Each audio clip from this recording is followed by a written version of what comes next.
വളരെക്കാലം മുമ്പ് അമേരിക്കൻ വിപ്ലവ യുദ്ധത്തിൽ ഒരു സൈനികന് അവന്റെ തല നഷ്ടപ്പെട്ടു.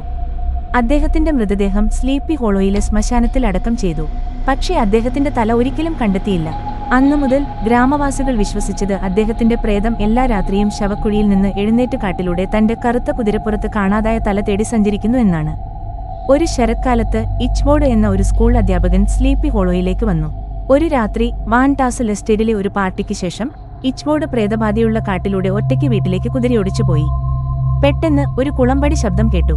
തിരിഞ്ഞു നോക്കിയപ്പോൾ കുതിരപ്പുറത്ത് ഒരു ഉയർന്ന രൂപം അവന്റെ പിന്നിൽ കുതിച്ചു പായുന്നു.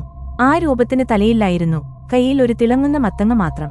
ഇച്ച്ബോർഡ് ഭയന്ന് തന്റെ കുതിരയെ കൂടുതൽ വേഗത്തിൽ മുന്നോട്ട് നയിച്ചു. പള്ളിക്കടുത്തുള്ള പാലത്തിലേക്ക് അവൻ രാത്രി മുഴുവൻ ഓട്ടി. കുതിരക്കാരന് കടക്കാൻ കഴിയാത്ത ഒരേയൊരു സ്ഥലം അത് മാത്രമായിരുന്നു. ഇച്ച്ബോർഡ് പാലത്തിലെത്തിയപ്പോൾ കുതിരക്കാരൻ ആ ജ്വലിക്കുന്ന മത്തങ്ങ ഇച്ച്ബോർഡിന് നേരെ എറിഞ്ഞു. പിറ്റേന്ന് രാവിലെ നോക്കുമ്പോൾ ഇച്ച്ബോർഡിനെ കാണാനില്ല. പാലത്തിന് സമീപം അദ്ദേഹത്തിന്റെ തൊപ്പിയും പൊട്ടിയ ഒരു മതങ്ങയും മാത്രമേ കണ്ടെത്തിയുള്ളൂ.